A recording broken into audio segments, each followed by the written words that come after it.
घराबद्दल बोलायचंय तुम्हाला असं लिहिलंय यात. म्हणजे या घरात किती खोल्या आहेत, किती दारं खिडक्या वगैरे वगैरे बोलायचं. म्हणजे तुम्हाला जे माहित असेल ते बोला. आणि हे घर तुमच्यासाठी काय आहे ते सांगायचंय.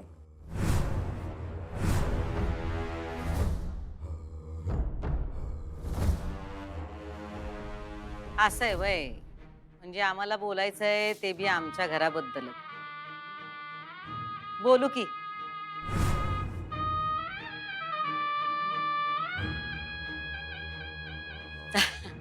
तर आम्हाला आमच्या या घराबद्दल बोलायचं आहे. या घराचा दरवाजा पूर्वेकडे उघडतोय. रोज सकाळी या घरात येणारा पहिला पाहुणा म्हणजे सूर्यदेव. अधिपती तुमचा सूर्यदेव हो. त्यामुळे या घरावर अंधाराची काळी सावली कधीच पडू शकत नाही. या घराच्या प्रत्येक इटेवर त्याचा आशीर्वाद आहे. आणि आमच्या घराच्या समोरची ही जी काही बाग आहे का नाही, त्या बागेत उजव्या हाताला एक आंब्याचं मोठं झाड आहे. आम्ही जेव्हा पहिलं पाऊल टाकलं का नाही या घरात, तेव्हा हे उलस रोप होतो. आमच्या अधिपती संगच लहानाचं मोठं झालंय ते. आणि आज बघा केवढं वाढलंय ते. यो एवढा आंबा लागतोय त्याला. त्याच आंब्याच्या झाडाखाली आम्ही लहानग्या अधिपतींना घेऊन बसायचो. घास भरवायचो, खेळायचो. आठवतंय का? त्याच्याच पुढं शेवंती हाय, गुलाब हाय, प्राजक्त हाय आणि मधोमध एक तुळशी वृंदावन आहे. आणि त्या तुळशी वृंदावनाला फेरी मारून असे आपण आत आलो का नाही की हे सूर्यवंशांचं टोले जंग घर. घर कसलं हो? राजवाडा आहे ह्यो. या घराच्या डाव्या अंगाला किती खोल्या आहेत, उजव्या हाताला किती खोल्या आहेत. शेजघर कुठे आहे, माझघर कुठे आहे हे समजा आमच्या डोळ्यासमोर आहे. पण आम्ही या घराला घर नाही, मंदिर मानतोय आणि तसंच जपतोय. आम्ही या घराला इतकं चांगलं ओळखतोय की आमचे डोळे बांधून जरी आम्हाला सांगितलं का नाही तरी प्रत्येक खोली आम्ही ओळखू. अगदी बरोबर ओळखू. मॅडम, किती बारीक बारीक गोष्टींची माहिती आहे तुम्हाला. या गोष्टी आतापर्यंत मी कधीच ऑब्झर्व केल्या नव्हत्या. अहो सुनबाई, तुम्ही काल आलात, पण आम्हाला या घराबद्दल किती माहिती आहे, आम्हाला या घराबद्दल किती प्रेम आहे हे तुम्ही बरोबर ओळखलं. तू त्यांच्या ध्यानात नाही आलं आम्ही या घराला किती ओळखतोय, किती जपतोय. या घरातल्या माणसांसाठी आणि या घरासाठी आम्ही काय बी करू शकतो. ज्या दिवशी हे त्यांच्या लक्षात येईल तो दिवस आमच्यासाठी सोन्याचा असेल.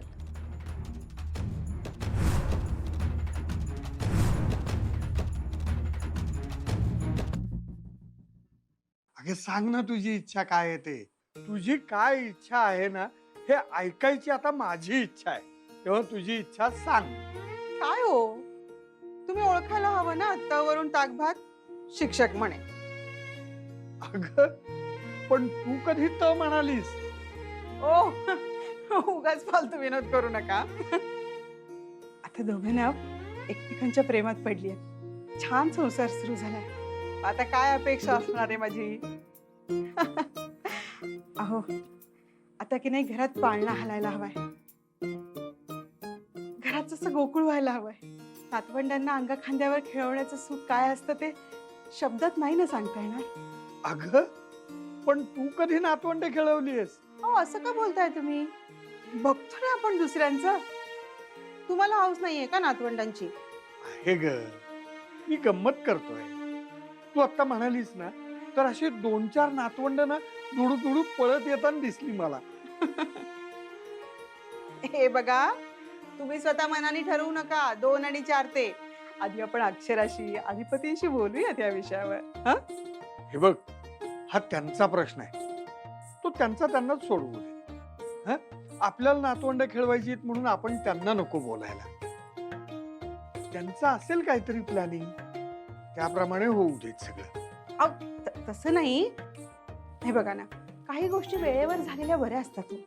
आता कसं अक्षराचं लग्न वेळेवर झालं, योग्य वेळी मुलं झाली ना की मग ते तिचं करिअर वगैरे करायला ती मोकळी होईल ना. नाही नाही, मी बोलणार आहे बाई तिच्याशी. योग्य वेळी तिचा मूड बघून मग बोलते. हा, अगं, तू बोलणार आहेस हे माहितीये मला, पण तिच्या मागे नको लागूस आणि तिला टेन्शन येईल असं काही बोलू नकोस. नाही हो, अक्षराला टेन्शन येईल असं नाही बोलणार मी.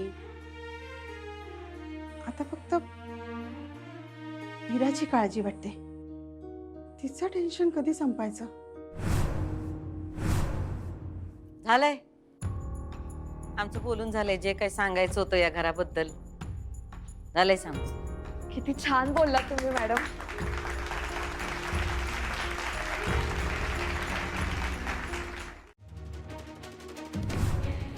मग हरकत काय तिनं जर डान्स केला तर. आणि सूर्यवंशींना काय शोभतं, त्यांच्या घरात काय चालतं हे बघायला इथं सूर्यवंशी बसलेले आहेत. कळलं ना?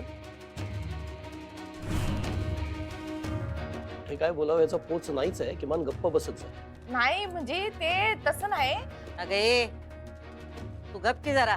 हा, कुठं काय बोलायचं ते कळत नाही बाई तुला. नियोजन करणाऱ्यांना जर योग्य वाटत असेल तर ठीक आहे, करू दे त्यांना. आपण कशाला काय बोलायचं? हा, वय काय खेळ आहे हा, खेळासारखाच व्हायला पाहिजे नाही का? करा सुरुवात. वहिनी गाणं कोणतं लावायचंय? गाणं नको, ते तालावर आम्हाला नाचता येणार नाही. त्याला येणार नाही. अगं पण मग गाणं नाही, संगीत नाही, मग नाच कसा करणार? एक काम करा ना अक्षरा, त्याला गाऊ दे, तू त्या गाण्यावर डान्स कर. हा हा हा, हे बेस आहे.